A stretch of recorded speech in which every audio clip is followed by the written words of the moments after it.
Salut, ici William GSM officiel. Je vais vous montrer comment effectuer le bypass FFP d'un Huawei Mate 20 Lite de modèle SNE-LX1. Le FFP de ce compte aujourd'hui, nous allons pouvoir procéder. Tout d'abord, on vérifie s'il a bel et bien un compte à l'intérieur. On connecte le téléphone au Wi-Fi. Ensuite, on passe au suivant. Vous patientez la vérification. Oui, il a bel et bien un compte. Je peux utiliser mon compte à la place.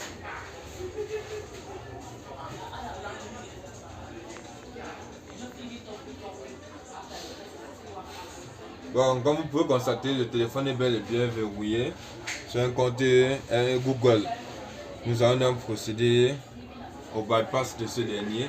On va utiliser trois applications. Bon, en fait, je vais vous montrer comment utiliser ces trois applications: UFT Pro, Sigma Key et Unlock Tools. Pour ceux qui en auront besoin, vous pouvez me contacter pour l'activation, l'achat et autres. Tout d'abord, nous allons procéder au démontage du téléphone. Mais moi, j'avais déjà pris l'initiative de tout décoffrer parce que le téléphone doit être chauffé et décoffré au préalable. Moi, ce qui a été déjà fait, je vois juste mon téléphone. J'éteins le téléphone, bien sûr.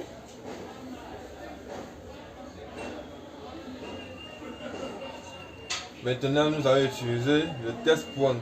Je vais laisser une image en description de la vidéo pour mieux vous orienter sur le test point. Pour procéder au test point, comme je disais tantôt, pour procéder au test point, on déconnecte d'abord la batterie. Et on va utiliser une pincette pour pincouter et connecter au câble. Donc, on va à présent procéder. Comme je disais tantôt, je vais laisser une image en description pour mieux vous orienter au niveau du test point. Et comment vous allez procéder. Ça, c'est le bruit magique. J'adore ce bruit. À présent, revenez sur le gestionnaire de périphérique, toujours pour vous assurer. Voilà bien, Huawei USB-COM 1.0, c'est bel et bien le périphérique du Huawei. On vient maintenant sur EFT.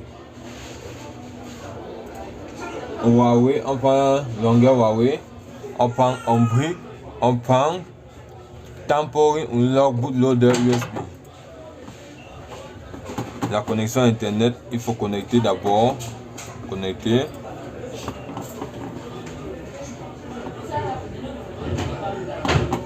On revient une fois de plus sur Ombrick. Voilà, la connexion est là. Temporary Unlock Bootloader.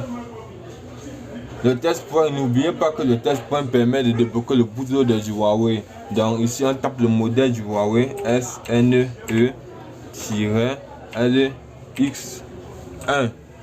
Oui, vérifiez s'il est bel et bien dans son shell et le voilà, effectivement. On clique ensuite sur Start. On tout carrément ce qu'on voit.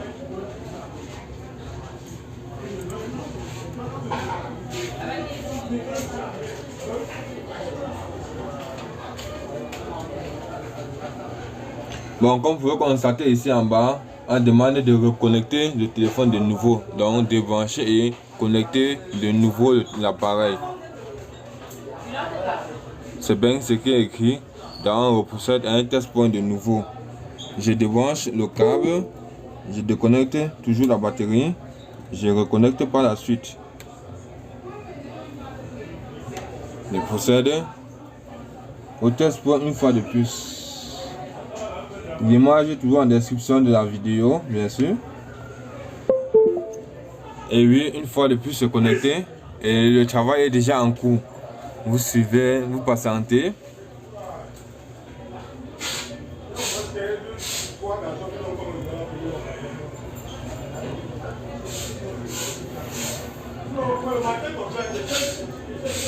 Vous patientez et le bootloader est déjà débloqué. Ça rentre en fast boot mode. Bien. Le téléphone reste en fond noir, ne vous inquiétez pas, ça n'a aucun problème. Revenez juste ici sur l'onglet FRP. Vous prenez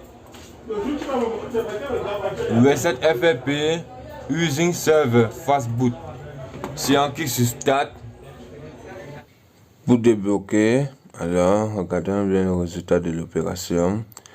Security is not supported. Alors vous regardez que malgré le fait qu'on a débloqué le bootloader avec UFT, la sécurité reste quand même plus élevée. Alors d'où va intervenir notre programme Unlock Tools.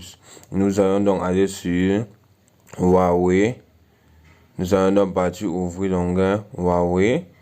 Ensuite, on va taper le modèle du processeur. Le modèle du processeur qui est bel et bien Kirin 710. Assurez-vous de vérifier le modèle de votre téléphone. Le modèle du processeur, c'est un Kirin 710. On part donc sur Fastboot et Erase FFP. Oui, tout ceci c'est pour vous faire comprendre que les box sont complémentaires. Voilà ça qui a été effectué avec succès. Or l'autre n'a pas pu le faire.